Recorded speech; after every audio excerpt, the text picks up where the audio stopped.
Here, we're going to run through, I'm waiting, I'm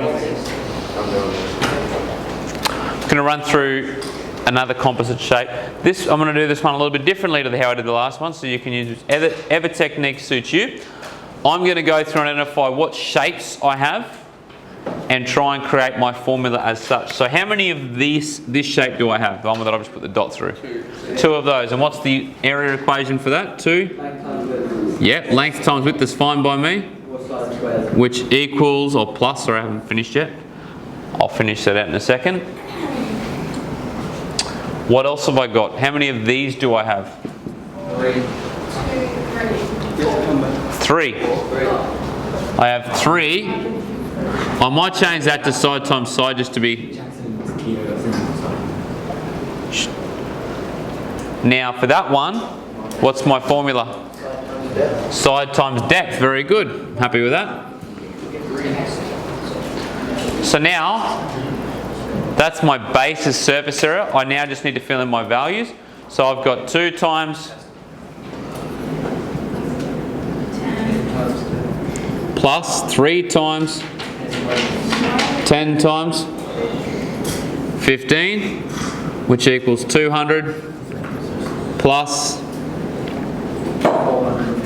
450, which equals 650 metres squared. Now you may have also got 800 depending on how you did this. So if your answer is 800 metres squared, you are also correct, you're just doing it a slightly different way.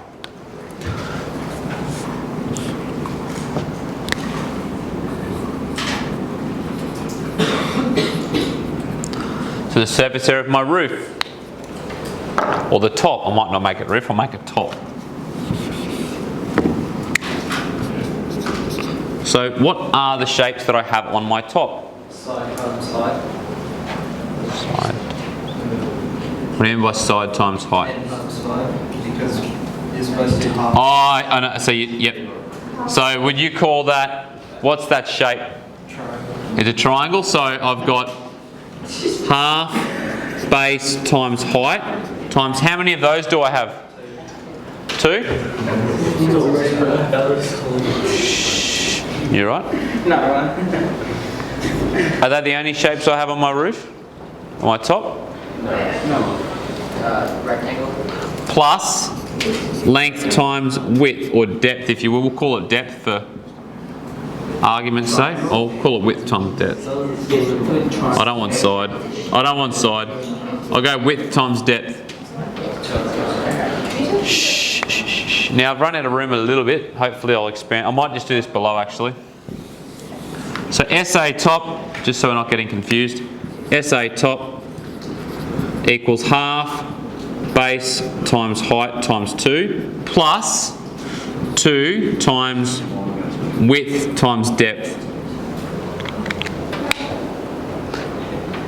So this first one here, which I'm going to do in red, that is my, or purple, that's my front triangle. What happens when we have half times 2? 1. So they cancel out, correct? So it's just base times height, which is 5 times 10, plus 2 times width times depth. What do I know about those values? Are they? I tried to use a different letter up here. You're going to find the slant height? Yeah. So this W is this side there, and that D is that depth. And this is where this problem gets its complexity from. So I've got 2 times 15 times W. Why can't I throw W straight in? Harry? I don't know W. Is there a process in which I could find W? Pat? Pythagoras. So in this line over here, I'm going to draw a little triangle. That's my W. I know that's 5. Do I know anything about the other side? It's 5 as well.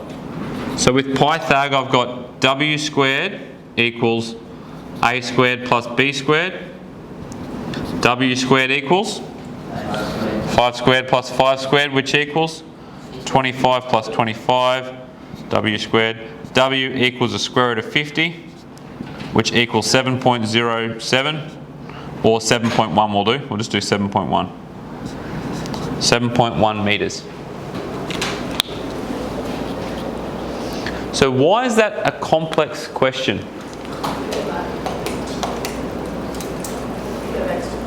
That little extra step, it's getting you to identify, have I told you, do you know that's a Pythagoras question? When you read that, you've got no idea you're going to need to use Pythagoras. So what makes a complex question versus a simple question is that we might put some of these things in the question. You need to be able to identify the skill set required and then use it in the right context. And that's why it's very difficult to practice complex unfamiliar unless you understand your simple familiar stuff. Because if you don't know Pythag, you have any access to that part of the question. You have no access. So you need to make sure you know all your topics first before you start worrying about how can I practice for my problem solving or how can I practice for those sorts of things. Would you get away with just 7, sir? Yeah, yeah, you would, but you probably lose some marks in following conventions. But that's fine. So now I've got 5 times 10, which is what? Let's go back to my black marker. 50 plus 2 times 15 times 7.07. Oh, sorry, 7.1, as I just said I was using. 7.1, which equals 50 plus 3,263.